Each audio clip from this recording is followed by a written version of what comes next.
آپ حضرات سے گزارش ہے کہ آپ حضرات ایک بار سورۃ حمد اور 3 بار سورۃ اخلاص کی تلاوت فرما کر مرحومہ حسن جہاں عابدی عرف شبانہ خان بنت سید احمد حسین عابدی مرحوم کے نام سے پڑھا جائے۔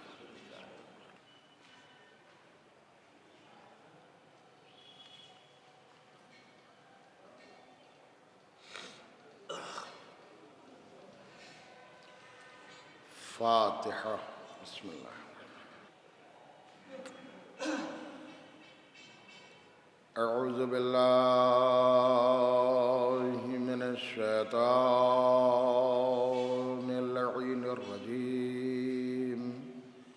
بسم اللہ الرحمن الرحیم۔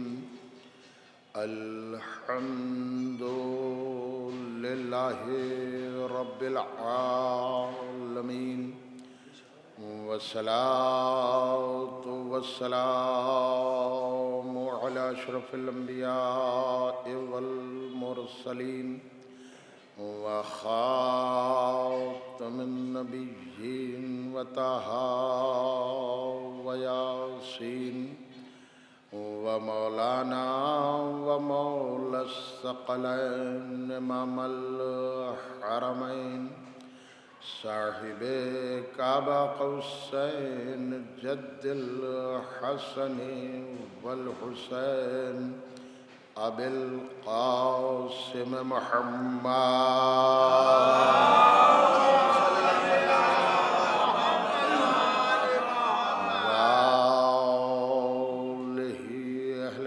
الطیبین الطاہرین المعصومین المظلومین ولعنت اللہ علی اعدائہم ومنکر فضائلہم وغاصبی حقوقہم اجمعین من الآن الی قیام یوم الدین۔ اما بعد فقد قال اللہ سبحانہ تبارک وتعالی فی کتابہ المبین وہو اصدق الصادقین وقولہ الحق۔ بسم اللہ الرحمن الرحیم۔ ومن آیاتہ ان خلق لکم من انفسکم ازواجا لتسکنوا الیہا وجعل بینکم مودۃ ورحمہ۔ صلوات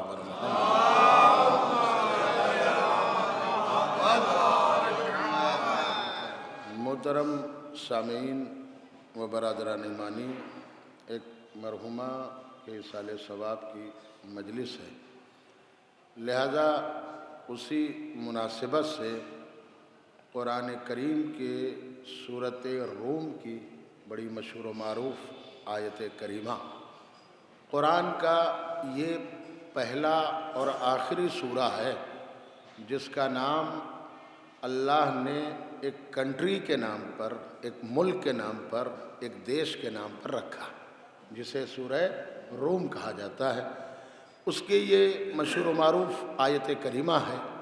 اب آپ پہلے اس پر توجہ دیں کہ قرآن کا جہاں ایک کمال یہ بھی ہے کہ یہ اس دور میں نازل ہوا کہ جب عوام کی سطح بالکل نیچے تھی۔ آگے تشریف لے آئیں وکیل صاحب، آگے تشریف، ایک صلوات اور پڑھیں محمد آل محمد۔ یہ پہلے آپ دیکھیں کہ میں ایک سوال کرتا ہوں آپ سے کہ کم سے کم اللہ سے پوچھوں کہ پروردگار، جو پوری دنیا میں سب سے بدتر جگہ تھی، بدتر ماحول تھا کہ جہاں بیٹیوں کو زندہ دفن کر دیا جاتا ہو، اب اس سے بدتر ماحول کیا ہوگا؟ حالانکہ بیٹیوں کے حق میں، عورتوں کے حق میں تہذیب و تمدن کے اعتبار سے کوئی بھی ملک اچھا نہیں تھا۔ آپ کہیں گے کیسے؟ ہمارے ہندوستان اور بھارت میں بھی عورت کو ستی بنا دیا جاتا تھا، یعنی جب شوہر مر جائے تو ان کے اعتبار سے انہیں جینے کا کوئی حق نہیں ہے، شوہر کی چتا میں وہ بھی جل کر مر جائے۔ اس کا مطلب عورت کا وقار ہندوستان میں بھی نہیں تھا۔ آپ ایران کے کلچر کو دیکھیں گے، جو ایران آج سے 1400 سال پہلے سپر پاور کہلاتا تھا، آج کی بات نہیں ہے، قرآن میں سورہ روم نازل ہوا تو اس وقت 2 طاقتیں سپر پاور تھیں، مثال کے طور پر کبھی امریکہ اور رشیا سپر پاور کہلائے، لیکن آج سے 1400 سال پہلے 2 کنٹری سپر پاور کہلاتے تھے، ایک فارس کی طاقت، دوسرے روم کی طاقت۔ اسی پر اللہ نے یہ سورہ نازل کیا اور اللہ نے بتا دیا کہ نہ فارس سپر پاور ہے نہ روم سپر پاور ہے، اللہ جسے بنا دے وہی سپر پاور ہے۔ ملاحظہ کریں، اور اس کے سپر پاور میں یہ چیز نہیں ہے کہ جس کے پاس بڑی مشینیں ہوں وہ سپر پاور، جس کے پاس زیادہ اسلحے ہوں وہ سپر پاور۔ اللہ نے کہا میرا کام تو یہ ہے کہ میں بڑے کے مقابل میں بڑا نہیں بھیجتا، بلکہ بڑے کے مقابل میں چھوٹے کو بھیجتا ہوں۔ کیا تم نے نہیں قرآن پڑھا کہ ابرہا کے مقابلے میں، ہاتھیوں کے مقابلے میں ہاتھیوں سے بڑی کوئی شے پیدا کر سکتا تھا، میں نے ابابیل کو بھیجا۔ ملاحظہ کریں، اور ان کے پنجوں میں بھی چھوٹی کنکریوں کو بھیجا۔ نمرود نے جب ابراہیم سے کہا کہ میرا لشکر یہ ہے، تحت نظر میں خدا ہوں، تمہارا لشکر کہاں ہے؟ تو اللہ نے کہا میں نے مچھروں کو فوج بنا کر بھیجا۔ ملاحظہ کر رہے ہیں؟ تو یہ تو اللہ کا ایک کام ہے کہ یہ نہ سمجھیے کہ جس کے پاس مشینیں زیادہ ہے وہ سپر پاور، جس کے پاس قوت زیادہ ہے وہ سپر پاور۔ سمجھنا اور ہے، ہونا اور ہے۔ امریکہ جیسے سپر پاور کے ڈرون کو گرانا، ایران کا کام یہ بتا دیا کہ جب بھی ابرہا آئے گا کوئی نہ کوئی اللہ ابابیلوں کو پیدا کر دے گا۔ یہ سپر پاور ہے، یہ نہیں ہے میں ہوں، میں جسے چاہوں اسے سپر پاور۔ اچھا کبھی آپ اس پہ غور کریں کہ ایران کا اس وقت میں کلچر کیا تھا؟ ایران کا یہ کلچر تھا کہ عورت کو جب گھر سے نکالا جاتا تھا تو اسے یہ حق وہاں کے قانون نے نہیں دیا تھا کہ یہ پوچھ سکے کہ ہمیں گھر سے کیوں نکالا جائے۔ اب آ جائیے مصر، احرام مصر بہت مشہور ہے، لیکن وہاں کے کلچر میں تھا کہ عورتوں کو ایک صف میں کھڑا کر دیا جاتا تھا، اور مرد جس کے اوپر چادر ڈال دے وہ اس کی عورت بن جاتی، یعنی انتخاب کا حق مرد کو تھا، عورت کو نہیں تھا۔ اسلام نے یہ تھیوری ہی بدل دی، انتخاب میں شادی کا حق اللہ نے عورت کو دیا ہے، لڑکی کو دیا، لڑکے کو نہیں۔ اس لیے جب تک لڑکی ہاں نہیں کرے گی، دیکھیں ملاحظہ کریں، ایجاب تو لڑکی کی طرف۔ کسی نے پوچھا ہمارے اور آپ کے چھٹے امام حضرت امام جعفر صادق علیہ السلام، سوال کیا کہ مولا یہ طلاق کا حق لڑکے کو کیوں دیا، شوہر کو کیوں دیا؟ تو امام نے فرمایا اللہ عادل ہے، دونوں کو برابر سے تولا، نکاح کا حق لڑکی کو دیا، طلاق کا حق لڑکے کو دیا، یہ دونوں طرف سے برابر میں بات واضح کر رہا ہوں۔ اچھا دیکھیے نکاح میں تو آپ یہ بھی کہہ سکتے ہیں کہ ہمارے پاس سیرت ہے، بھئی جناب آدم کا نکاح ہوا کہ نہیں ہوا، نوح کا نکاح ہوا، ابراہیم کا نکاح ہوا، یہ سب نکاح سے دائرے سے چلے آ رہے، خود پیغمبر کے نکاح ہوئے، سب نکاح ہوتے چلے۔ تو نکاح کے لیے آپ کو قرآن سے لے کر حدیث اور روایت ایک لائن لگی ہے۔ میں پوچھ رہا ہوں آپ سے پڑھے لکھے حضرات سے، مجھے کسی کتاب میں قرآن سے لے کر نہج البلاغہ حدیث روایت میں دکھا دیجئے کہ طلاق میں آپ کو کوئی سیرت معصوم کو ملے گی۔ 1,24,000 پیغمبر اور پھر 12 معصوم، ان 12 میں کوئی ایک دکھا دیجئے کہ کسی معصوم نے اپنی عورت کو طلاق دی۔ آدم سے لے کر محمد اور علی سے لے کر آج کوئی ایک معصوم کے یہ دکھا دیجئے کہ کسی معصوم نے اپنی عورت کو طلاق دی۔ اب ایک سوال ہو سکتا ہے لوگ یوں کر دیں کہ صاحب وہ معصوم تھے، ارے معصوم تھے مگر عورتیں بھی ڈینجر ملی تھی، یہ میں اپنی بات نہیں کر رہا ہوں بھئی، میں قرآن کی بات کر رہا ہوں۔ آپ قرآن پڑھ لیجئے تو قرآن میں آپ کو ملے گا نوح کی زوجہ اور لوط کی زوجہ، اللہ نے قرآن میں سورہ تحریم میں کہا کہ ہم نے نوح کی بیوی کو اور لوط کی بیوی کو کافروں کے لیے آئیڈیل بنایا، نمونہ بنایا. یہ ہے مثال، اللہ نے قرآن میں کہا. اور ہم نے فرعون کی زوجہ کو مومنوں کے لیے آئیڈیل بنایا. کیا مطلب؟ فرعون تو کافر ہے مگر زوجہ مومنوں کے لیے آئیڈیل. نام جناب نوح اور لوط پیغمبر یہ مومن ہے، لیکن اللہ نے ان کی بیویوں کو کافروں کے لیے آئیڈیل. اب یہ آپ سمجھ لیجئے، یہ ہے قرآن. میں نے کہا پروردگار نوح کی زوجہ اور لوط کی زوجہ انہیں تو نے آئیڈیل کافروں کے لیے بنایا. ہاں میرے پروردگار جب بنایا تو میں بھی تو پوچھ سکوں. قرآن میں پڑھ لیجئے ایک لفظ آیا ہے کہ یہ دونوں ملاحظہ کریں کافرہ تھی. اب اس پہ تفسیر لکھی گئی. معصوم سے پوچھا گیا مولا کیا نوح کی زوجہ اور لوط کی زوجہ کافرہ تھی؟ کہا نہ. دیکھیں یہی ہے قرآن سمجھنا. نہیں. کہا مولا کیوں؟ کہ اگر کافرہ ہوتی تو پیغمبر ان سے شادی ہی نہ کرتے. اگر کافرہ ہوتی، بھئی خود تبلیغ کر رہے ہیں تو زوجہ کافرہ آدمی نہیں کرے گا. بھئی آپ دنیا بھر میں تبلیغ کریں، آپ کی بیوی تو کافرہ، آپ نے کیوں شادی ان سے کی؟ اس کا مطلب معصوم نے فرمایا کافرہ نہیں ہے، یہ اصل میں منافقت. اب قرآن میں تو لفظ کفر ہوا آیا ہے کہ کافرہ تھی. تو سائل نے کہا کہ یہی ہے قرآن سمجھنا اور سمجھانا، لفظوں سے خالی کام نہیں چلے گا. تو کہا مولا جب کافرہ نہیں تھی تو قرآن میں یہ لفظ کافر کیوں آیا ان عورتوں کے لیے؟ اور منافقہ تھی، نبی نے شادی کی تو انہیں قرآن نے کافرہ کیوں کہا؟ اب امام نے فرمایا سنو اللہ نے انہیں کافرہ کیوں کہا. کہا جب نوح ہر جگہ تبلیغ کر کے آتے تھے، وہ گھر میں آتے تھے. گھر میں آدمی کس سے بتائے گا؟ بیوی سے، بچوں سے ہی تو اپنی بات دل کی بتاتا ہے. تو وہ بتاتے تھے تو نوح کی زوجہ پوچھتی تھی اللہ کے نبی کہاں تبلیغ کر کے آئے؟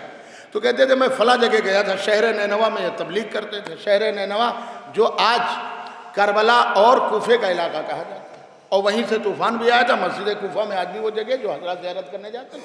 تو کہا کہ اتنے لوگ نوجوان اسلام کی طرف مائل ہوتے، تو یہ نوح سے نظریں بچاتی تھی اور ان کے گھروں میں جاتی تھی اور سارے لوگوں کو ایک گھر میں بلاتی تھی اور آنکھوں میں آنکھیں ڈال کے کہتی تھی یہ بتاؤ تم نوح پر ایمان کیسے لے آئے؟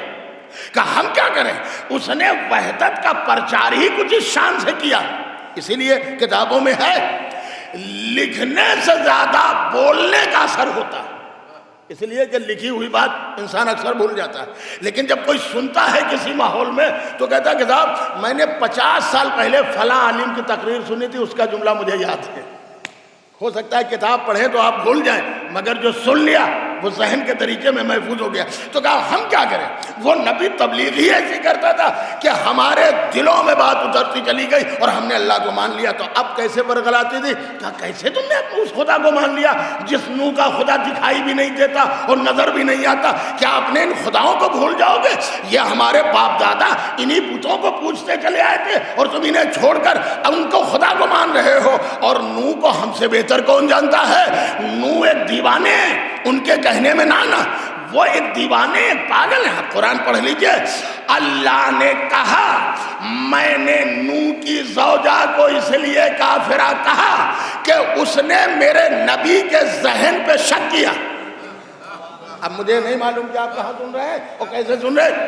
اللہ نے کہا میں نے کافرہ اس لیے کہا کہ اس نے میرے نبی کے ذہن پر شک کیا.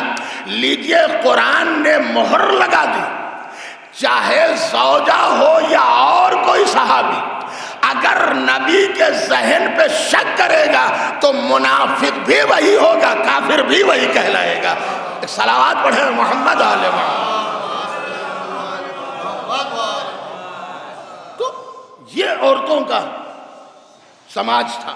اس دور میں عورتوں کو بڑی بڑی تکلیفیں پہنچائی جاتی تھی.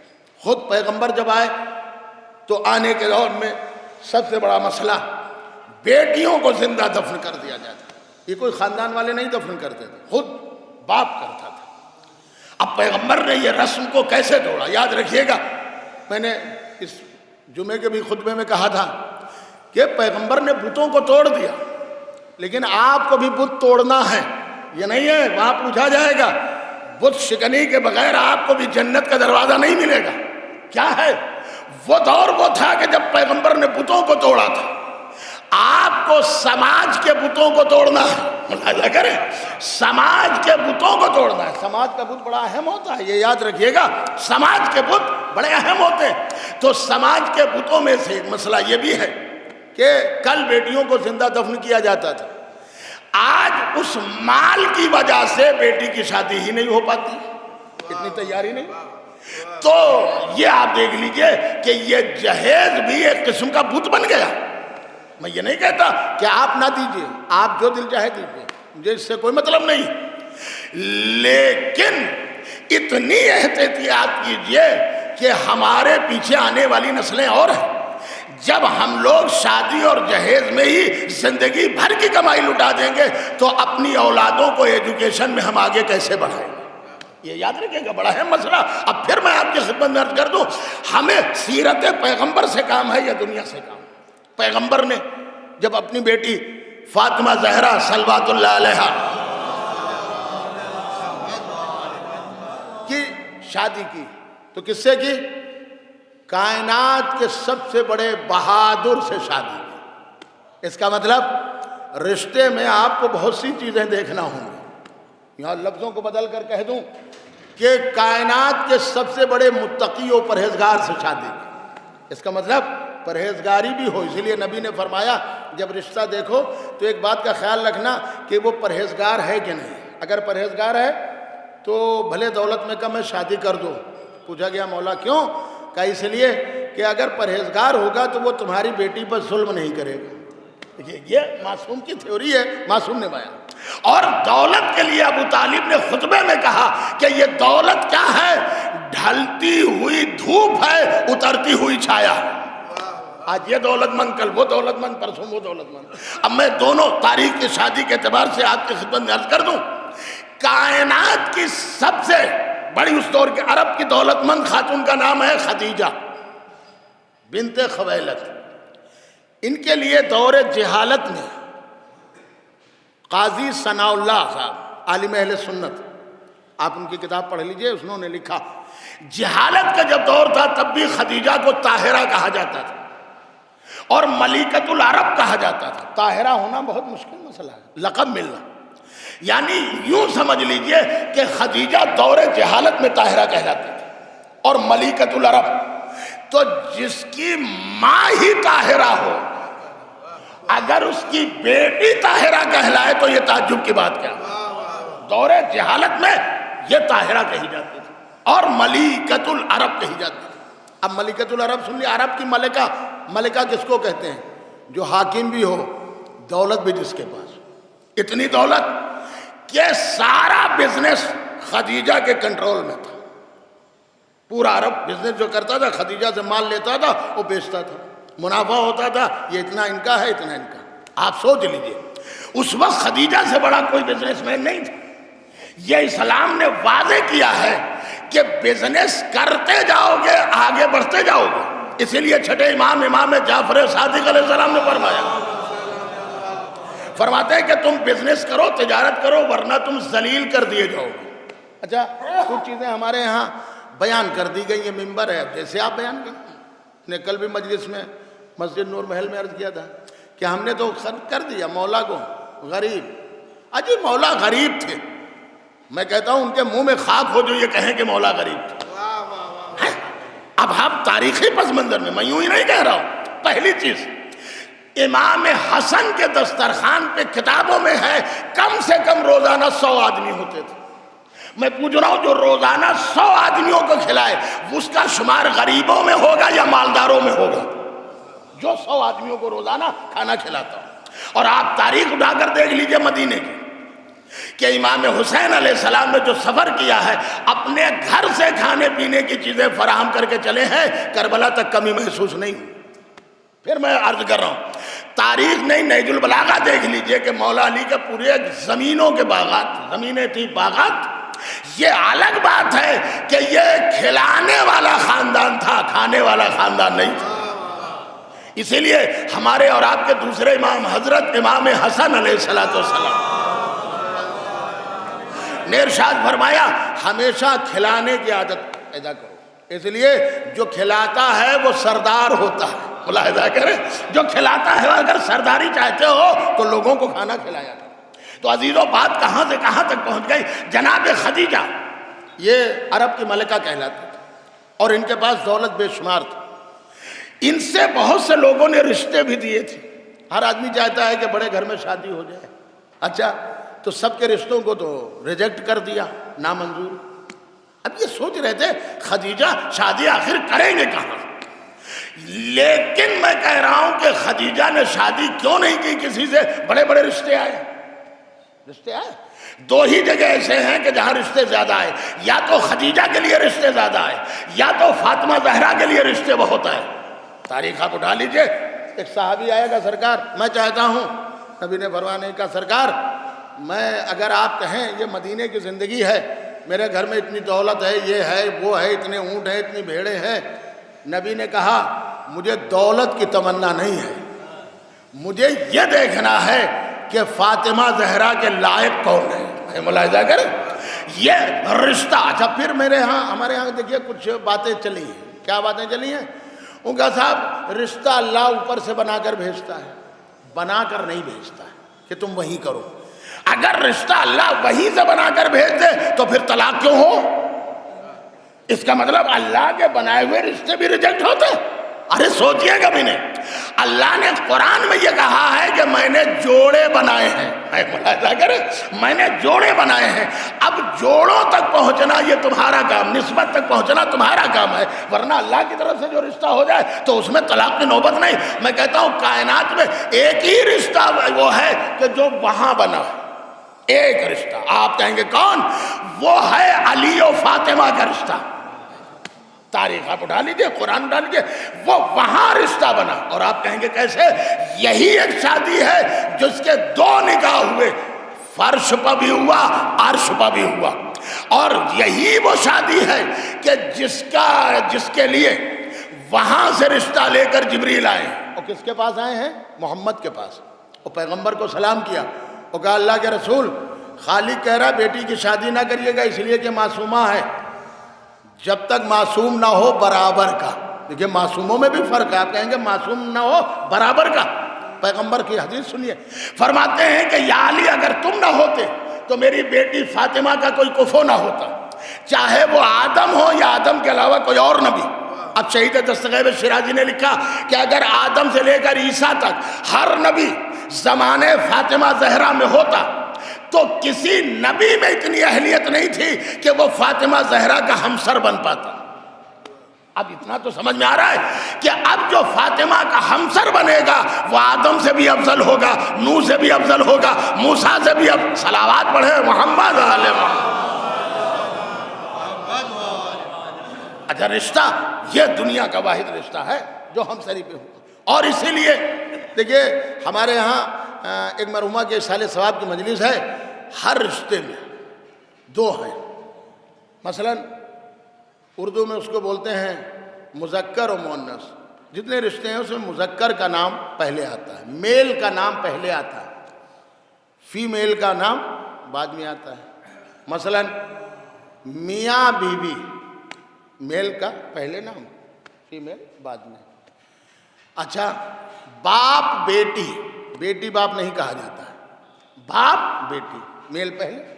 چچا بھتیجی، میل پہلے فیمیل بعد میں۔ آپ جہاں دنیا میں رشتے دیکھتے چلے جائیں، میل پہلے، میاں بیوی، چچا بھتیجی، یہ رشتے ہر جگہ میل پہلے فیمیل بعد میں۔ کائنات میں ایک رشتہ ایسا ہے جہاں فیمیل کا نام پہلے آتا ہے، میل کا نام بعد میں آتا ہے، اور وہ کیا ہے؟ جب انسان کہتا ہے ماں باپ۔ ہم ملاحظہ کریں، اب آپ عزیزوں اندازہ تو کریے کہ واقعاً ماں کی عظمت اسلام کی نظر میں کتنی، تو اس نے ماں کے احسان کو زیادہ بیان کیا۔ ماں کی عظمت کے لیے صرف اتنا کافی ہے کہ ماں پہلے ہے، باپ بعد میں۔ اور اسی لیے عزیزوں یاد رکھیے گا عورت کے بھی تین دور ہوتے ہیں، کبھی بیٹی، کبھی زوجہ، کبھی ماں، ٹھیک؟ لیکن یہ تینوں دور الگ الگ ہوتے ہیں۔ اس کی اگر عظمت دیکھیں، مثلا کسی کی بیٹی ہے، کوئی انجینئر ہے، کوئی وکیل ہے، کوئی منتری ہے، تو نسبت ہے کہ صاحب وکیل کی بیٹی، انجینئر کی بیٹی، پرائم منسٹر کی بیٹی، لیکن اس میں کوئی اتنا کمال نہیں ہے. یہ کمال دوسرے سے اس کو مل رہا، یعنی باپ کی وجہ سے. شادی ہو گئی، وہ کہا صاحب ڈی ایم صاحب کی بیٹی، ایس پی کی بیٹی، تو یہ نسبت سے اس کی عزت ہے. اب آپ متوجہ ہو تو میں جملہ عرض کر رہا ہوں، نسبت سے عزت ہے. بچپنا باپ کی نسبت کی وجہ سے عزت ہوئی. اب شادی ہو گئی، شوہر کی وجہ سے نسبت ہو گئی کہ صاحب ڈی ایم صاحب کی بیوی ہے، لیکن یہ تو ڈی ایم نہیں ہے. ملاحظہ کر رہے ہیں، ایس پی صاحب کی بیوی ہے، یہ تو ایس پی نہیں ہے. اچھا اب اور آگے بڑھی تو کہا کہ صدر کی ماں ہے، تو یہ خود تو صدر نہیں ہے، صدر اس کا بیٹا ہے. ملاحظہ کر رہے ہیں، یہ منسٹر کی ماں ہے، تو منسٹر یہ خود نہیں ہے. تو عورت کی تینوں دور کی عزتیں وایا ہے، ڈائریکٹ نہیں ہے. ملاحظہ کریں، باپ کی وجہ سے عزت، شوہر اچھا شوہر کی وجہ سے عزت، بیٹے کمال پہ پہنچ گئے بیٹے کی وجہ سے عزت. مگر ڈاکٹر علی شریعتی ایران کے بہت بڑے عالم دین، انہوں نے کتاب لکھی کہ مگر فاطمہ زہرا کو دیکھیے، اللہ حدیث قصہ میں جو عزت دے رہا ہے تو سب کو فاطمہ کی وجہ سے، کہ فاطمہ کے بیٹے ہیں، فاطمہ کے شوہر ہیں، فاطمہ کے. صلوات پڑھے محمد. کہا یہ بات نہیں ہے، فاطمہ اپنی جگہ خود فاطمہ عصمت کے درجے پر فائز. اچھا دیکھیے قرآن میں بھی ایک لفظ ہے وَكَانَا يَأْكُلَانِ الطَّعَامَ، وہ دونوں کھانا کھاتے تھے. یہ جناب مریم اور جناب عیسیٰ کے لیے آیت آئی ہے قرآن میں، وہ دونوں کھانا کھاتے تھے. تو ہم لوگ بھی تو کھانا کھاتے ہیں، بہت سے لوگوں کے ساتھ میں ہم نے کھانا کھایا. وہ دونوں کیا، ہم تو دسیوں لوگ ساتھ میں بیٹھ کے کھانا کھاتے ہیں. کمال کیا؟ قرآن نے کہا کمال یہ ہے کہ زمین پر بیٹھ کر آسمان سے کھانا منگوا کر کھاتے تھے. جناب مریم کے لیے وہاں سے کھانا آتا تھا نا، تو زمین پر بیٹھ کر جنت سے کھانا منگوا کر کھاتے تھے. ایک جملہ کہہ دوں چاہے آپ جیسے سنیے، میں کہتا ہوں زمین پر بیٹھ کر آسمان سے کھانا منگوانا اور ہے، آسمان والوں کو کھلا دینا یہ فاطمہ زہرا کا کمال نظر آ رہا. صلوات پڑھیں محمد آل محمد. آسمان والوں کا کھانا تو سبھی کھاتے ہیں، آسمان والوں کا کھانا تو سبھی کھاتے ہیں. کسی نے کہا مولا اللہ تو چاروں طرف ہے، مولا علی سے سوال کیا، پھر دعا کے لیے ادھر کیوں اشارہ ہوتا ہے؟ اللہ تو ادھر بھی ہے، ادھر بھی ہے، ادھر بھی ہے، ادھر بھی ہے، ہر طرف ہے سب سے. پھر دعا ادھر کیوں کی جاتی ہے؟ ادھر بھی منہ کر کے رکو گا. ہر انسان چہرہ کہیں نہ کہیں آسمان کی طرف اٹھاتا. دیکھیے بہت سے ہمارے یہاں مستحبات ہیں، بولو اب ختم ہوتے جا رہے ہیں، مجھے اس سے کوئی سروکار نہیں، لیکن بات ہے تو بیان.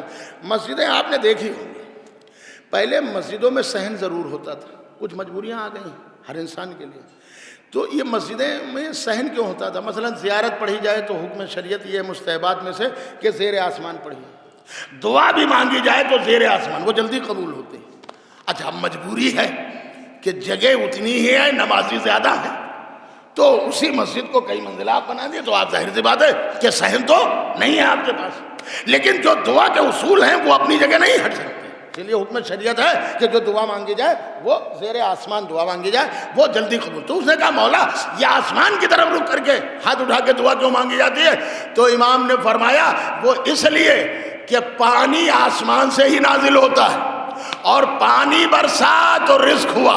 پوری توجہ رکھیے گا، کیونکہ رزق کا تعلق ادھر سے ہے، لہذا انسان دعا کے لیے ہاتھ اٹھاتا ہے تو ادھر اٹھاتا ہے. یہ نہیں، اللہ تو چاروں طرف ہے، چونکہ آسمان بارش جو ہوتی ہے وہ بلندی سے ہوتی ہے. تو عزیزوں میں عرض کر رہا تھا آپ کی خدمت میں کہ فاطمہ زہرا کائنات کی وہ عورت، پہلے خدیجہ کو سمجھ لیجئے، فاطمہ زہرا خود بخود سمجھ میں آ گئی. خدیجہ کی شادی جس ایج میں ہوئی، جس طرح ہوئی، بڑے بڑے لوگوں نے پیغام دیے تو ریجیکٹ کر دیا.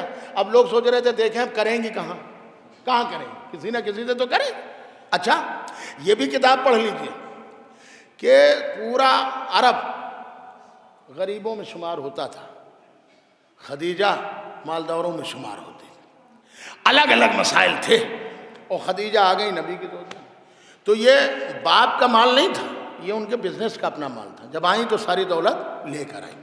عزیزوں جب پیغام دیا تو لوگوں کے پیغام کو منظور کر نامنظور کیا، ریجیکٹ کر دیا۔ تو اب عرب والے سوچ رہے تھے دیکھیں خدیجہ شادی کہاں کرتی ہیں۔ ادھر ابو طالب تجارت پہ گئے خدیجہ کا مال لے کر، اور ادھر ساتھ میں اپنے بیٹے محمد کو لے کر گئے۔ علامہ شبلی نعمانی عالم اہل سنت نے بھی لکھا کہ کفالت کا کام ابو طالب نے ہی کیا، اور ساتھ میں رکھتے تھے کہ کوئی نقصان نہ پہنچا دے۔ مگر خدیجہ نے اپنے غلام میسرہ کو بھیجا، کہا یہ شخص جو جا رہا ہے نوجوان جو جا رہے ہو شام تجارت کرنے، شام جاتے تھے قافلے، واپسی تک جو حالات ہوں وہ مجھے بتانا۔ اب غلام نے کہا شہزادی خدیجہ سے، کہا شہزادی اس میں کمال بڑا پایا جاتا ہے جو عربوں میں ہے ہی نہیں۔ کہا کیسے؟ کہا میں نے دیکھا جس جگہ یہ قدم رکھتا ہے زمین ہری بھری ہو جاتی ہے۔ کہا اچھا اور؟ کہا جب یہ درختوں کے نیچے سے گزرتا ہے تو شاخیں جھک جھک کر بلند آواز سے سلام کرتی۔ اچھا اور کیا ہے؟ کہا جب یہ چلتا ہے اور دھوپ ہوتی ہے تو ابر کا سایہ اس کے ساتھ رہتا ہے، ابر کا ٹکڑا رہتا جہاں جہاں یہ جاتا ہے، اور درخت اسے سلام کرنے لگتے ہیں، پتھروں سے سلاموں کی آوازیں آ جاتی ہیں۔ اچھا اور کیا دیکھا؟ کہا میں نے غور کیا یہ آنے والا نوجوان وہ ہے جس کا خود سایہ ہی نہیں۔ ہر ایک کا سایہ ہوتا ہے جب چلتا ہے انسان، آپ نے محسوس کیا، لیکن محمد کا سایہ نہیں ہے۔ عزیزو اس کے لیے کتابوں میں موجود ہے نبی کا سایہ کیوں نہیں؟ ہر ایک کا سایہ ہوتا تو محمد کا سایہ کیوں نہیں؟ کتابوں میں لکھا ہے کہ اللہ نے محمد کا سایہ اس لیے نہیں رکھا، دو وجہ اس لیے، پہلی وجہ سنیے، اس لیے سایہ نہیں رکھا کہ سایہ اگر محمد کا ہوتا اور کوئی کافر قدم رکھ دیتا، ربیع الاول کا مہینہ ہے، محمد ہی کا مہینہ تو کہا جاتا، اگر کوئی کافر نبی کے سائے پہ قدم رکھ دیتا، وحدت کہہ رہی میں یہ گوارا نہیں کرتا کہ میرے نبی کے سائے پہ کوئی کافر قدم رکھے، مجھے گوارا نہیں ہے، لہذا اللہ نے سایہ ہی ختم کر دیا۔ میں کہتا ہوں اللہ نے جب اتنی احتیاط کی کہ کوئی کافر نبی کے سائے پہ قدم نہ رکھ پائے، کوئی مشرک نبی کے سائے پہ قدم نہ رکھ پائے، تو اگر ابو طالب مومن نہ ہوتے تو ابو طالب کی گود محمد کو کیسے ملتی؟ اتنی سایہ کہا۔ اور کہ دوسری وجہ یہ ہے کہ سایہ اس لیے نہیں رکھا کہ ہر چیز تو نبی کے بے جان ہاتھوں پہ بولنے لگتے، نبی کے ہاتھ یہ ہیں، بے جان پتھر بھی تو بول رہے ہیں، پتھر ہیں کلمہ پڑھ رہے ہیں، بول رہے ہیں، تو جب بے جان پتھر بولنے لگتے ہیں تو سائے میں بھی بات دیکھیے کوئی عام سایہ نہیں ہے، نبی کا سایہ ہے۔ کہ کیوں نہیں رکھا؟ کہ ایک وجہ یہ بھی ہے کہ کہیں سایہ نہ بول پڑے کہ میں بھی محمد جیسا۔ ملاحظہ کریں بھائی جیسے آپ ہیں سایہ بھی ویسے ہی ہوگا، مثلاً آپ کے سر پہ گٹری ہے اور آپ چلے جائیں دھوپ میں تو سایہ بھی اسی طرح، جو سایہ ہے وہ آپ کے جسم کو دیکھ کر بنے گا، ویسے ہی سایہ بنے گا۔ تو اللہ نے سایہ کو اس لیے ختم کر دیا کہ کہیں سایہ یہ نہ کہہ سکے کہ میں بھی محمد جیسا۔ میں کیا عرض کر رہا ہوں، اللہ نے اتنی احتیاط کہ یہ کہہ نہ سکے کہ میں محمد جیسا، لہذا اللہ نے سایہ کو ہی ختم کر دیا۔ اب مجھے نہیں معلوم ہے کہ دنیا میں جو محمد کو اپنے جیسا کہہ رہے ہیں، پوری توجہ رکھیے گا۔ اچھا اب آپ قرآن پڑھ لیجئے تو قرآن میں بھی آپ کو مل جائے گا۔ کہا صاحب کیسے؟ کہا صاحب جناب آدم بھی جنت سے نکالے گئے تھے، بات پرانی ہو رہی ہے لیکن ایک جملہ کہہ دوں کہ جناب آدم جب جنت سے نکالے گئے تھے تو کیوں نکالے گئے تھے، اس کی بڑی وجہ الگ الگ ترک اولا۔ کہا ایک جو ترک اولا لکھا ہے وہ یہ کہ جب انہوں نے پنجتن کے انوار دیکھے، اسی پہ تو انہیں ملی تھی خلافت۔ کہا جبریل نے کہا یہ کیا ہے؟ کہا یہ محمد کا نور، یہ علی کا نور، یہ فاطمہ کا نور، یہ حسن کا نور، یہ حسین کا نور۔ اچھا جب آدم نے یہ بتا دیا، فرشتے نہ بتا سکے، نام جانتے تھے شکلیں نہیں جانتے تھے، آدم نے شکلوں کو دیکھ کر نام بھی بتا دیا، یہ محمد کا نور، یہ علی کا نور، یہ حسن کا نور، یہ حسین کا نور۔ تو آدم کو خلافت مل گئی، تو آدم نے بتا دیا نا یہ محمد کا نور۔ اب لکھتے ہیں کہ یہیں پر آدم نے ترک اولا کیا۔ کیا ترک اولا کیا؟ کہا آدم کے دل میں خیال آیا کہ یہ اتنا نور ہے محمد میں، پروردگار تو مجھے محمد جیسا بنا دے، اتنا نور، اب ہم اتنی روشنی، اے میرے معبود مجھے محمد جیسا، ہم میں نور تو ہے مگر اتنا نور نہیں۔ اب پھر میں لفظوں کو بدل کر کہہ رہا ہوں کہ قرآن پڑھیے چاہے حدیث، اول ما خلق اللہ نوری، حدیث ہے سب سے پہلے اللہ نے میرے نور کو خلق کیا، انا علی من نور واحد، میں اور علی ایک ہی نور کے دو ٹکڑے ہوں، تو نور تو تھے، تو مجسمے نور نہیں آئے، یہ سراپا نور تھے، ان کا جو غلاف چڑھایا گیا، بھئی تکیہ ہوتا ہے تو ہر جگہ تکیے پہ غلاف ضرور چڑھایا جاتا ہے، ملاحظہ کر رہے ہیں، کوئی بھی چیز ہے اس کے خلاف سے اس کی ویلو اور زیادہ بڑھ جاتی ہے۔ تو محمد کو سراپا نور بنایا مگر خاک کا غلاف چڑھایا، آدم کو مٹی سے بنایا ان میں نور ملایا۔ اب متوجہ ہوں، محمد کو نور سے بنایا تھوڑی سی خاک ملائی، آدم کو مٹی سے بنایا تھوڑا سا نور بنایا۔ لہذا اب یہ یاد رکھیے گا، پروردگار محمد میں تو نے پنجتن میں نور یہ خاک کیوں ملائی؟ کہا نادان، اگر یہ ڈائریکٹ نوری ہی شکل میں آ جاتے تو انہیں جو دیکھتا وہ بے ہوش ہو جاتا، جو چھوتا وہ مر جاتا۔ دلیل نہیں معلوم ہے؟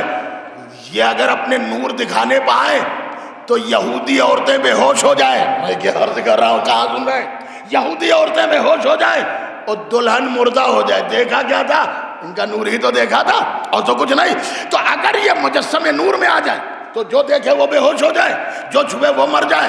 پھر تو کہا اس لیے غلاف مٹی کا چڑھا ہے لیکن اصلیت ان کی نور ہے۔ بالکل ویسے ہی دیکھیے، پنکھے ہیں، لائٹیں ہیں، ہر جگہ جلتی ہیں، آپ دیکھ رہے ہیں۔ آپ گھر میں جاتے ہیں، چھو لیتے ہیں تار، کیوں؟ کہ صاحب اس پہ پلاسٹک کا غلاف چڑھا ہوا ہے، غلاف ہی تو ہے۔ کہا صاحب دیکھیے ہم تار چھو رہے ہیں، میں نے کہا یہ دیکھیے روڈ پہ بھی تار لگے ہوئے ہیں، آپ چھو لیجئے۔ کہا صاحب مجھے دنیا سے نہیں جانا ہے۔ میں نے کہا وہ بھی تار یہ بھی تار؟ کہ وہ برہنہ تار ہے، اس پہ پلاسٹک کا غلاف چڑھا ہوا، خول چڑھا ہوا۔ میں نے کہا اس کا مطلب کیا ہے؟ کہ اندر اس کے وہی تار ہے جو نور دے رہا ہے، اس لیے اس پر پلاسٹک لپیٹ دی گئی تاکہ تم اسے چھوؤ تو تمہیں نقصان نہ پہنچائے، لیکن یہ نہ سوچ لینا کہ یہ ہمارے جیسا، ہائے ہائے ہائے ہائے، یہ نہ سوچ لینا کہ یہ ہمارے جیسا، اس سے فائدہ بھی لیتے رہو اور تمہیں یہ نقصان بھی نہ پہنچائے۔ اگر برہنہ تار ہو اور چھو لو تو تم مر جاؤ گے۔ پر یہی حال ان انوار کا تھا، اگر اسی عالم انوار سے اسی طرح بھیج دیے جاتے تو جو چھوتا وہ مر جاتا، جو دیکھتا وہ بے ہوش ہو جاتا۔ لہذا مٹی کا خول چڑھایا۔ تو خول چڑھانے کا مطلب یہ نہیں ہے کہ یہ مٹی کے ہیں، بھائی پوری توجہ رکھیے گا۔ اب عزیزو یاد رکھیے گا، وہ نوری ہے، آدم خاکی ہے۔ اچھا یہ بھی ہے کتابوں میں، میں نے پڑھا ہے سلطانیہ میں، منطق و فلسفے میں، ہر شے اپنے اصل کی طرف پلٹتی ہے۔ تو آدم مٹی کے بنے تھے، لہذا جنت سے زمین کی طرف آ گئے، یہ ہے اصل مٹی کی۔ محمد نور سے بنے تھے، زمین سے آسمان پر پہنچ گئے۔ پوری توجہ نا ذہنیہ میں۔ تو عزیزوں پھر یہ کہا جاتا ہے کہ صاحب محمد کو ہم بھی مانتے ہیں۔ آپ مانتے کیا ہیں؟ کچھ تو بتاؤ کیا مانتے ہیں؟ محمد کو خاکی مانتے ہو یا نوری؟ ایک بات پہ طے کر لو، خاکی مانتے ہو؟ کچھ لوگ کہتے ہیں کہ ہم تو خاکی اپنے جیسا مانتے ہیں۔ ارے مانو تو، کچھ بھی تو مانو، خاکی ہی مان لو۔ کچھ لوگ کہتے ہیں ہم محمد کو نوری مانتے ہیں۔ اچھا نوری مان لو، دونوں طرف سے میں جملہ کہہ رہا ہوں، چاہے جیسے سنیے۔ بھائی محمد کو یا تو خاکی مانو یا تو نوری مانو، لیکن اتنا ضرور ہے اگر محمد کو خاکی مانتے ہو تو فدا فاطمہ زہرا کا دے دو، اگر محمد کو نوری مانتے ہو تو خلافت علی کو دے دو۔ صلوات پڑھے محمد آل محمد۔ بس عزیزوں یہ میں عرض کر رہا تھا، خدیجہ کا رشتہ یہ کہاں سے آیا؟ اب تاریخ پڑھ لیجیے، ابو طالب لے کے نہیں گئے رشتہ، ٹھیک؟ خدیجہ کے ہاں سے رشتہ آیا، یہی غلام میسرہ کو بھیجا تھا، کہا رشتہ لے کر جاؤ۔ خدیجہ نے کہا سنو، اگر ابو طالب رشتہ منظور کر لیں تو میں تمہیں جنت دلواؤں گی۔ کیسے جنت دلوائیں گے بی بی؟ کہا محمد سے کہہ کر۔ کہا یہ کیسے؟ کہا تمہیں معلوم نہیں ہے، مجھے معلوم ہے کہ یہ نبی ہے۔ ابھی محمد کی ایج 25 سال کی ہے، اعلان رسالت 40 سال میں کریں گے، مگر خدیجہ نے اپنے علم اور دور رس نگاہوں سے پہچان لیا کہ یہ محمد عام آدمی نہیں ہے۔ ملاحظہ کریں، اور اسی لیے کہا کہ اگر رشتہ ابو طالب منظور کر لیں گے تو میں محمد سے کہہ کر تجھے جنت دلوا دوں گی۔ بھائی اتنا آپ سمجھ لیں کہ جو رشتہ لے کر جائے وہ تو جنت کا پروانہ حاصل کر لے، تو جو رشتے کو قبول کرے، پوری توجہ ہے نا۔ آج بھی اب یہ فیشن کا دور ہم نہیں کہہ سکتے، لیکن شرفا کے گھر میں لڑکے اور لڑکیاں فیصلہ نہیں کرتے تھے شادی کا، بزرگ کرتے، اور ہوتا بھی یہی چلا ہے، کرتے ہیں یہی ہے نا۔ جو ماں باپ یا گارجن جو منظور کر لے، بیٹی اور بیٹا اسی رشتے میں محفوظ ہو جاتے تھے۔ رشتہ کون منظور کرے گا؟ ابو طالب منظور کریں گے۔ عزیزو شادی کے لیے اتنا کہوں کہ ادھر رشتے آئے خدیجہ کے ہاں تو ریجیکٹ کر دیے، تو آخر میں خدیجہ بی بی آپ نے رشتہ وہاں کیوں بھجوایا؟ آپ بیٹھی رہیے اپنے گھر پہ. اگر محمد کو نور زہرا کی ضرورت ہوگی تو خود آپ کے گھر پہ رشتہ لے کر آئیں گے. ارے زہرا کو اگر نور کی ضرورت ہے تو وہ آپ ہی کے پاس ہے. محمد خود رشتہ لے کر بھیجیں گے یا ابو طالب آئیں گے؟ آپ رشتہ کیوں بھیج رہی ہیں؟ ہمارے ہاں تو لڑکوں کی طرف سے رشتہ جاتا ہے، لڑکیوں کی طرف سے تو جاتا نہیں. آپ رشتہ کیا تمہیں معلوم نہیں ہے؟ اگر ابو طالب اور محمد کی طرف سے رشتہ آئے گا تو جن کے پیغاموں کو میں نے ریجیکٹ کر دیا، جن کے پیغاموں کو میں نے ریجیکٹ کر دیا ہے، وہ بلیم لگائیں گے، الزام لگائیں گے کہ محمد نے بڑا گھر دیکھ کے شادی کی ہے. میں کیا عرض کر رہا ہوں؟ محمد نے دولت کو دیکھ کر شادی کا پیغام دیا ہے، لہذا میں سب کچھ کر سکتی ہوں، نبوت پہ الزام نہ رکھوں گی. بھائی پوری توجہ نا، نبوت پہ بڑے جملے اہم کر رہا ہوں، نبوت پہ الزام نہ رکھوں گی. یہ میں اپنے اوپر الزام لے لوں گی کہ خدیجہ نے رشتہ دیا ہے لیکن محمد کی نبوت پہ کوئی حرف نہ آنے دوں گی. بھائی ملاحظہ کرے، لہذا خدیجہ نے اپنی طرف سے رشتہ دیا. بس عزیزو اتنی سی بات اور اتنی بات یاد رکھیں. پیغمبر نے اسی لیے بیان کیا مجھے جیسے خدیجہ ملی کوئی زوجہ نہیں. اب قرآن کیا کہہ رہا ہے؟ وَمِنْ آيَاتِهِ أَنْ خَلَقَ لَكُم مِّنْ أَنفُسِكُمْ أَزْوَاجًا لِتَسْكُنُوا إِلَيْهَا. اللہ کے نشانیوں میں سے ایک نشانی یہ بھی ہے کہ اس نے تمہاری ہی طرح عورتوں کو پیدا کیا. کیوں پیدا کیا؟ تاکہ شوہر اس سے سکون حاصل کرے. تو عورت کو اللہ نے کیوں پیدا کیا؟ تاکہ شوہر سکون حاصل کرے. اچھا، جو شے جس مقصد کے لیے بنائی جائے اگر اس میں کام نہ کرے، دیکھیں 40ویں مجلس ہے تو سمجھیے اس کی موت ہے، بھلے وہ سامنے ہو. مثال کے طور پر یہ لاؤڈ اسپیکر ہے، یہ مائک ہے، اس کے بنانے کا مقصد کیا ہے؟ یہ کوئی شو پیس ہے جو شو ہے کہ لگا دیا گیا شو پیس کا؟ نہیں. اس کا مقصد ہے کہ یہ آواز کو دور تک پہنچائے. لیکن اگر اس میں یہ صلاحیت ختم ہو جائے تو بھلے یہ یہیں پہ لگا ہو، یہ مردہ کہلائے گا، کیونکہ جو جس مقصد کے لیے بنایا گیا تھا اس میں تو کام کر نہیں رہا. یہ پنکھے فین کیوں لگائے گئے؟ کیا اس لیے کہ یہ ہوا دے اور چلے؟ لیکن اگر ان میں یہ صلاحیت ختم ہو جائے تو پھر ان یہ بھلے سامنے لگے رہے، یہ ان کی موت ہے. تو موت کے معنی مر جانا نہیں ہے، موت کے معنی قبر میں پہنچ جانا نہیں ہے، موت کے معنی فنا ہو جانا نہیں ہے، موت کے معنی نابود ہو جانا نہیں ہے، بلکہ موت کہتے ہیں جو شے جس مقصد کے لیے بنائی جائے اور اس میں وہ کام نہ کرے تو موت ہے. اگر ملاحظہ کرے، اس کا مطلب جو شے جس مقصد کے لیے بنائی جائے اگر اس میں کام نہ کرے تو بھلے زندہ ہے مگر مردہ. اس لیے قرآن نے بھی کہا ہے کتنے انسان ایسے ہیں کہ جو چلتے پھرتی لاشیں ہیں. وہ انسان نہیں، قرآن پڑھ لیجئے، کتنے ایسے لوگ ہیں جو چلتی پھرتی لاشیں. کیوں؟ چلنا مقصد نہیں ہے، ان کا مقصد خلقت کھو دیا تو زندہ ہے مگر مردہ. بھائی ملاحظہ کرے، اب یہ عجیب بات ہے، وہ زندہ ہو گے بھی مردہ، ہم مردہ ہو گے بھی زندہ. پوری توجہ نا، مقصد ہے. عزیزو یاد رکھیے گا، جو شے جس مقصد کے لیے بنائی جائے اگر اس میں وہ کام نہ کرے تو وہ مردہ کہلائی جائے گی. جب یہ بات ہے تو اب میں پوچھتا ہوں عالم اسلام سے، کیوں کہتے ہو کہ علی مر گئے، وہ قبر میں پہنچ گئے؟ کیوں کہتے ہو پنجتن چلے گئے؟ نہیں، وہ زندہ ہیں. کیوں؟ ان کا مقصد خلقت تھا لوگوں کی مدد کریں، ان کا مقصد خلقت تھا حاجت کو پورا کریں. تو اگر مرنے کے بعد بھی یا علی کہہ کے مدد ہو رہی ہے تو زندہ ہے.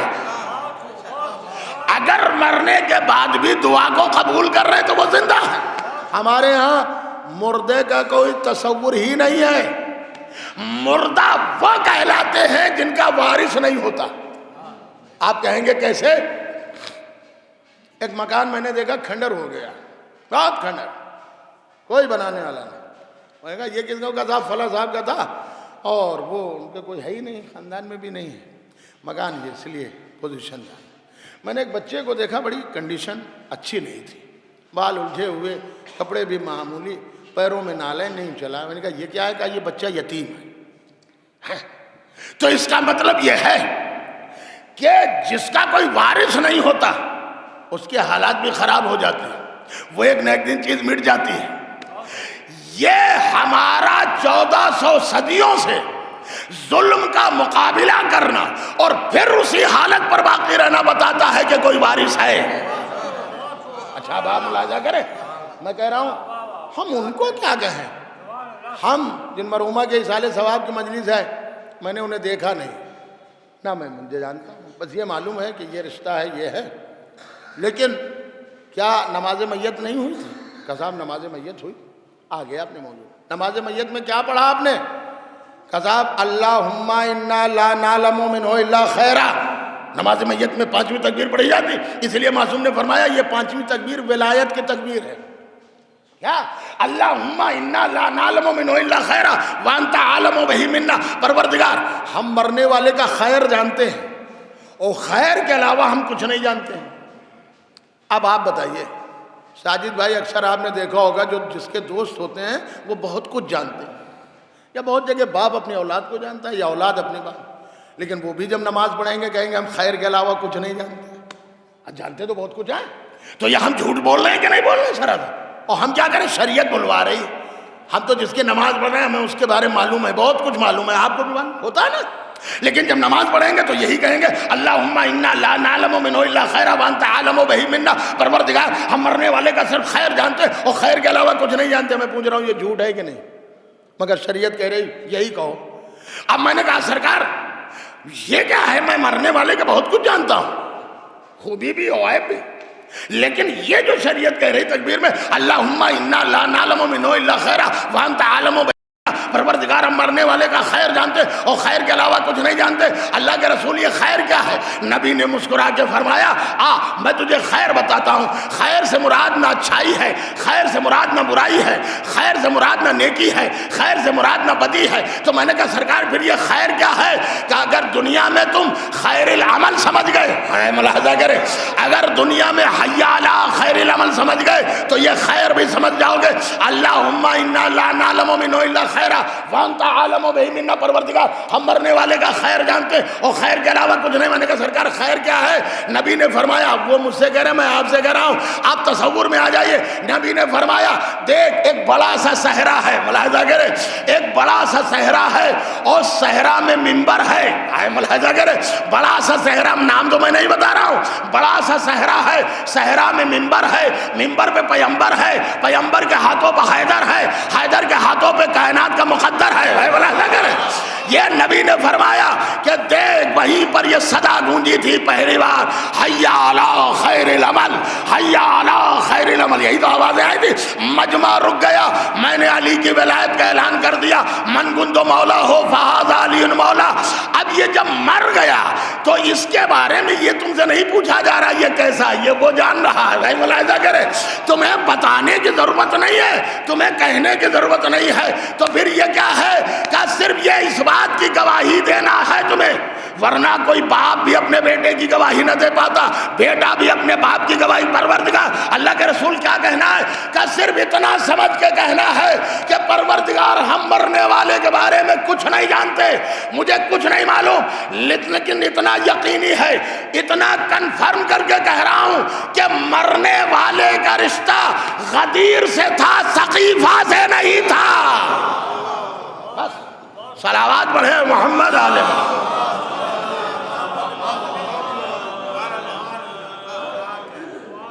ہمیں کیا پتا یہ کون ہے؟ ہم بہت سے لوگ پردیسی نماز پڑھ لیتے ہیں، انہیں تو کچھ بھی نہیں معلوم، لیکن وہ بھی کہتے ہیں، اکثر ہوتا کہتے گواہی میں میرا نام لکھ دیجئے گا۔ یہ گواہی نماز اور روزے کی نہیں ہے، ورنہ ہمارا آپ کا گلا وہاں پکڑا جائے۔ اچھا تم نے گواہی دی نماز پڑھتا تھا؟ اچھا پھر یہ گواہی ولایت کی گواہی ہے، ہمیں کچھ نہیں معلوم، ہمارا نام لکھ دینا، ہم یہ جانتے ہیں کہ اس کا رشتہ غدیر سے تھا۔ اچھا یہ تو وہاں ہو گیا کہ میت میں، اور یہاں اب دفن کر دیا، 2 بار تلقین ہوتی ہے۔ تلقین کیا ہوا کہ اسمع افہم، تو سن تو سمجھ۔ میں نے کہا شریعت ہے، کبھی کبھی بات آ جاتی کہہ دوں اللہ کے رسول یہ شریعت ہے، تو سن تو سمجھ۔ یہ کیا سنے گا؟ ابھی تو قرآن نے کہا ہے کلو نفس ذائقۃ الموت، ہر نفس کو ذائقہ موت چکھنا ہے، جب ذائقہ موت چکھ چکا تبھی تو یہ قبر میں آیا ہے، تو جب موت ہو گئی تو اب یہ کیا سنے گا اور کیا سمجھے گا؟ کہا وہ اور ہیں جو مرنے کے بعد سنتے اور سمجھتے نہیں۔ آئے ملاحظہ کرے، یہ ہماری یہ اہل بیت کی محبت والا ہے، مرتے مر گیا، قبر میں بھی پہنچ گیا، لیکن اپنے ذہن کو بھی خراب نہیں کیا۔ ارے بھائی سننے کا تعلق تو یہاں سے ہے، لیکن سمجھنے کا تعلق تو یہ ذہن سے ہے۔ تو سن، تو سمجھ امام، یعنی شریعت بتانا چاہتی ہے اب تو پہچانو میرے محمد کو۔ ارے جب ہمارا عام مرنے والا، ان کا غلام، ان کی کنیزیں مرنے کے بعد اپنے ذہن کو خراب نہیں کر سکتی، تو میرا نبی بخار میں اپنے ذہن کو بیکار کیسے کر سکتا؟ صلوات پڑھیں محمد علیہ۔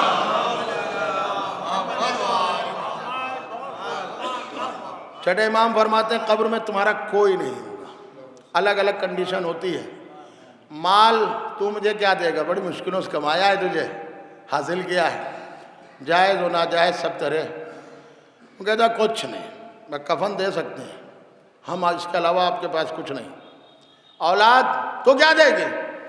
کہ ہم آپ کو قبر تک پہنچا سکتے ہیں۔ اب کون بچے گا؟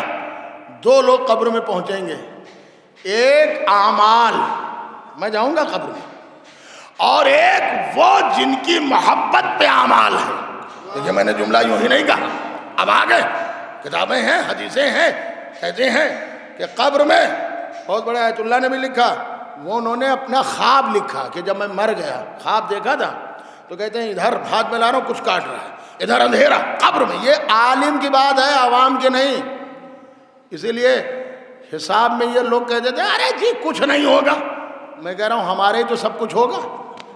پیغمبر نے فرمایا حلال ہی میں تو حساب ہے، حلال میں ہی حساب ہے نا، حرام میں کیا حساب ہے؟ تو عزیزوں کہتے ہیں کچھ نہیں ہوگا، ایسا نہیں ہے، ایک ایک بات پوچھی جائے گی۔ قبر میں عنایت اللہ نے لکھا جب میں پہنچا ادھر کچھ کاٹ رہا ہے، یہ کیا؟ کہا اب میں کہیں دیکھ رہا ہوں کہ بچھو ہے، اب میں قبر میں رو رہا ہوں، اندھیرا ہے۔ ایک دم سے وہ کہتے ہیں، میں نے کہا یا علی مدد، کتاب پڑھ لیجئے کرامات علماء، بہت بڑے آیت اللہ تھے، یا علی مدد، کہتے ہیں ایسا جیسے قبر میں روشنی بھر گئی۔ اور میں نے دیکھا کہ یہ جو سانپ و بچھو تھے یہ کنارے ہوتے جا رہے ہیں، اور قبر بھی وسعت ہو رہی، یہ وسعت ہو رہی۔ اور میں نے دیکھا ایک نور کا حالہ ہے، اور اس میں ایک بزرگ نظر آئے۔ میں نے کہا یا علی مدد۔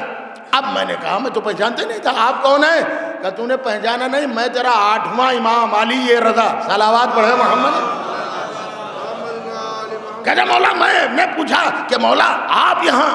کہ سن تو میری قبر کی زیارت کرنے 38 بار آیا، عنایت اللہ سے کہا، لہذا جس معصوم کی جتنی بار زیارت کی ہے وہ معصوم اتنی ہی بار تیری قبر میں آئے گا۔ ہم کہہ رہے ہیں زیارت کا یہاں کچھ ملے یا نہ ملے، کچھ ملے یا نہ ملے، یہاں کچھ نہ ملے، بہت کچھ مل رہا ہے، زیارت کا یہاں بھی بہت کچھ مل رہا ہے، مگر قبر میں وہ آئیں گے۔ آپ گئے ہیں تو وہ بھی آئیں گے۔ عزیزوں ہمارے یہ بھی ہوتا ہے کہ بیٹی کی شادی ہو جائے تو جائیں گے، گھر اچھا مکان بن جائے تو جائیں گے، یہ ہو جائے، نہیں، آپ جائیے پریشانیوں میں، وہیں سے آپ کی پریشانیاں ختم ہو کر آ جائیں گی۔ ملاحظہ کیا آپ نے؟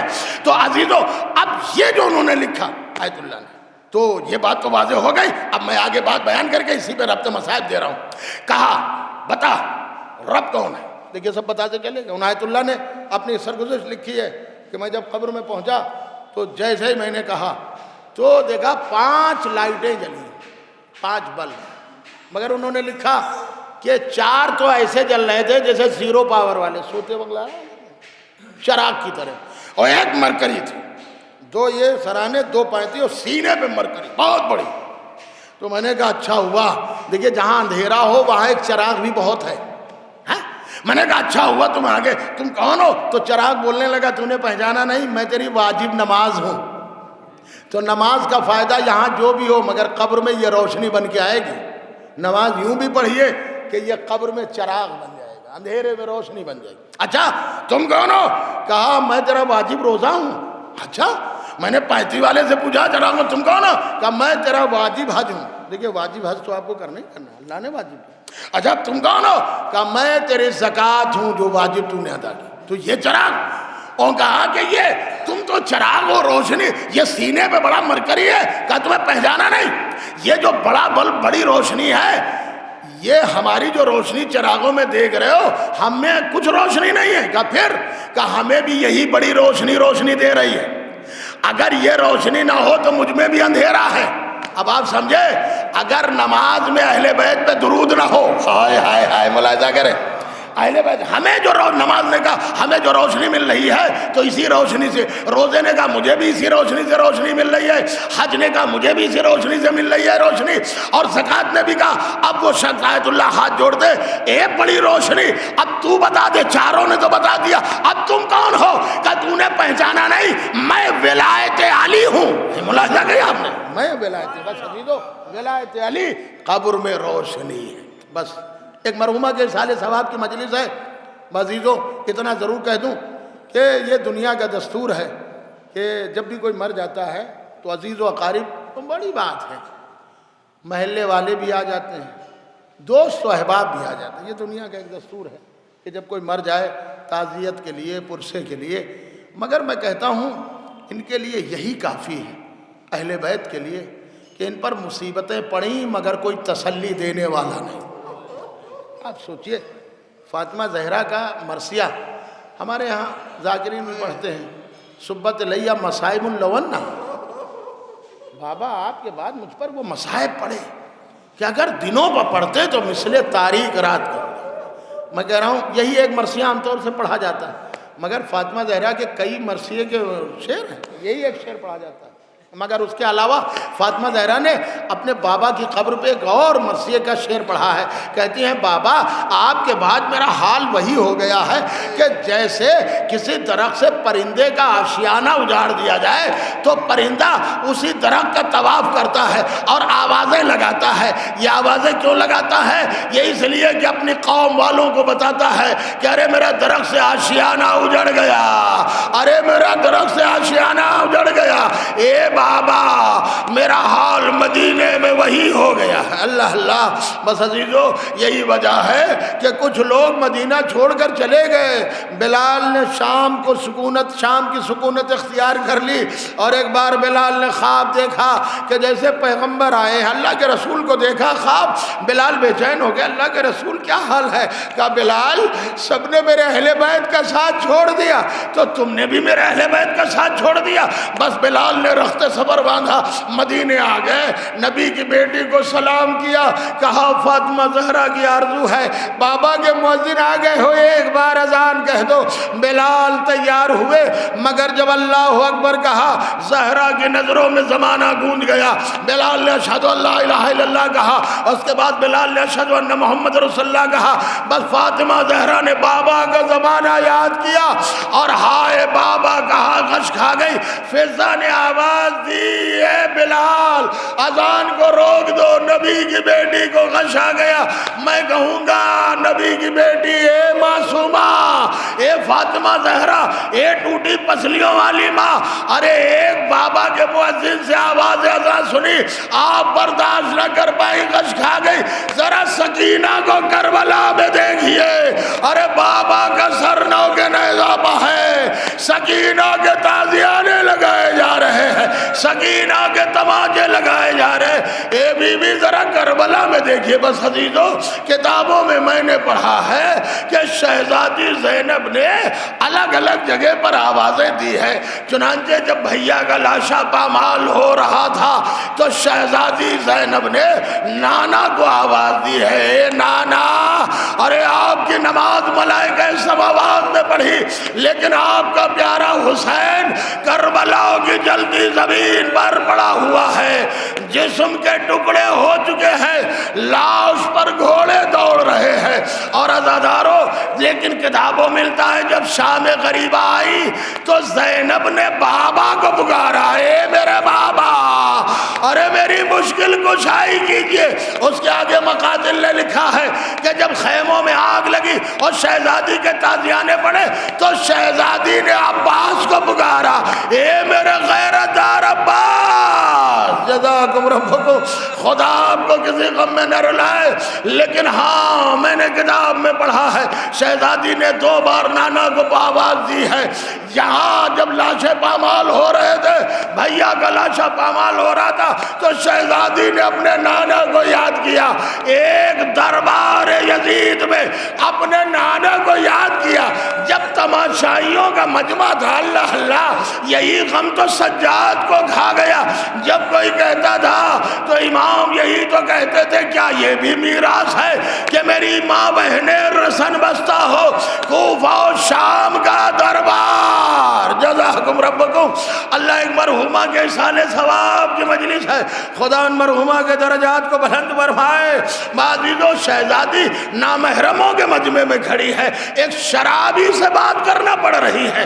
آج بھی شام میں دربار یزید میں وہ جگہ موجود ہے کہ جہاں بیویاں آئی تھی مگر انہیں بیٹھنے کی اجازت نہیں ملی تھی۔ اللہ اللہ، بس عزیزو، شہزادی زینب نے جب کہا کہ سب کو ہٹا دے، میں زینب سے بات کرنا چاہتا ہوں، شمر نے سب کو ہٹا دیا مگر کنیز فضہ آگے نہ بڑھی۔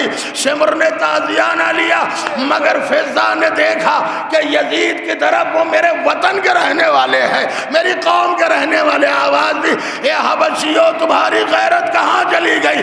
تمہارے قبیلے کی عورت کو یہ نامحرم تعزیانہ لگانا چاہتا ہے۔ تلواریں کھینچ لی، جوش پیدا ہو گیا کہ خبردار تعزیانہ نہ لگنے پائے۔ یزید نے روک دیا مگر زینب کا دل بھر آیا، ارے مدینے کا رخ کیا۔ اے نانا، ارے بھرا ہوا دربار، ایک کنیز کے بجانے والے اتنے، اے نانا، آپ کی نوازی کا کوئی بچا نہیں۔ الا لعنت اللہ علی القوم الظالمین وسیعلم الذین ظلموا ای منقلب ینقلبون۔ بار الحق کے واسطہ محمد آل محمد کا ہماری اس مختصر سے عبادت کو قبول فرما۔ یا اللہ، جن مرحومہ کے ایصال ثواب کی مجلس ان کے تمام گناہوں کو معاف فرما اور انہیں جوار معصومین علیہ السلام میں جگہ عنایت فرما۔ یا اللہ، پوری دنیا میں جہاں جہاں مومنین موجود ہیں، جان، مال، عزت، ناموس کی حفاظت فرما۔